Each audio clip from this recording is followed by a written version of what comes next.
Hello once again. We're going to step away from swords and we're going to talk a little bit about axes today. Now, specifically what I'm talking about is the pole axe, which comes in many different shapes and sizes with many different designs. However, these techniques can be turned into or applied to various different kinds of axes with a little bit of modification.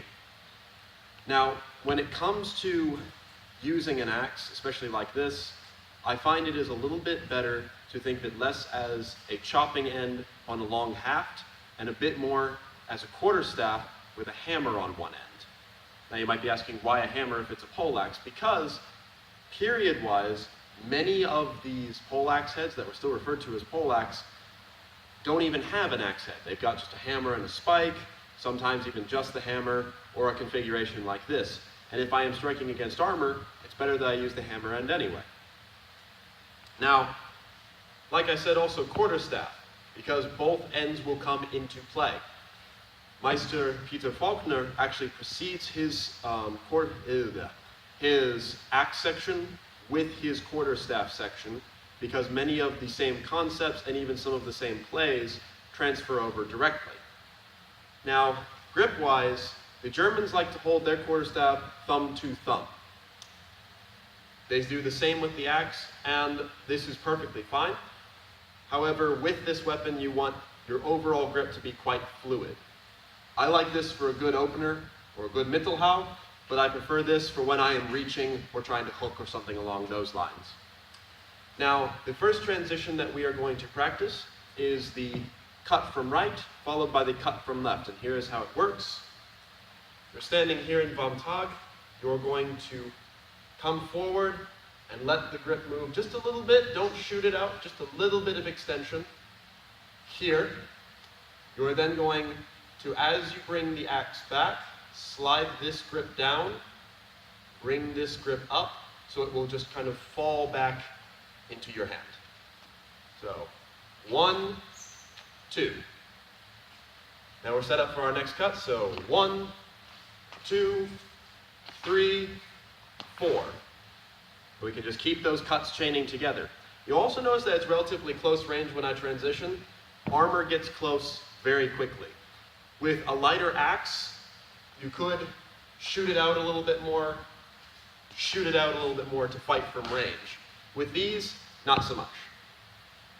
Now, that's the first transition we're going to practice. The second thing I'm going to show you today is what I call the axe exercise. This was devised by a friend of mine and myself as just a quick way to warm up with the poleaxe. It is based around the idea of fighting armor, so apply that as you will. Another note I should make before I launch into this is that historically, most poleaxes have a spike here on this butt end, so striking with it is quite common.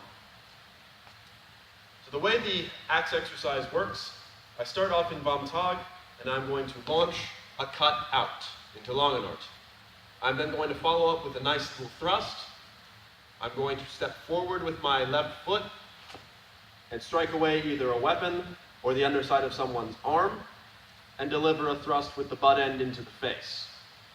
Now from here what I'm going to do is I'm going to, and I'll step back a little bit, I am going to gather my feet together, not strict together, just kind of next to each other, drop my hands low, and deliver a thrust from below into a palm or armpit.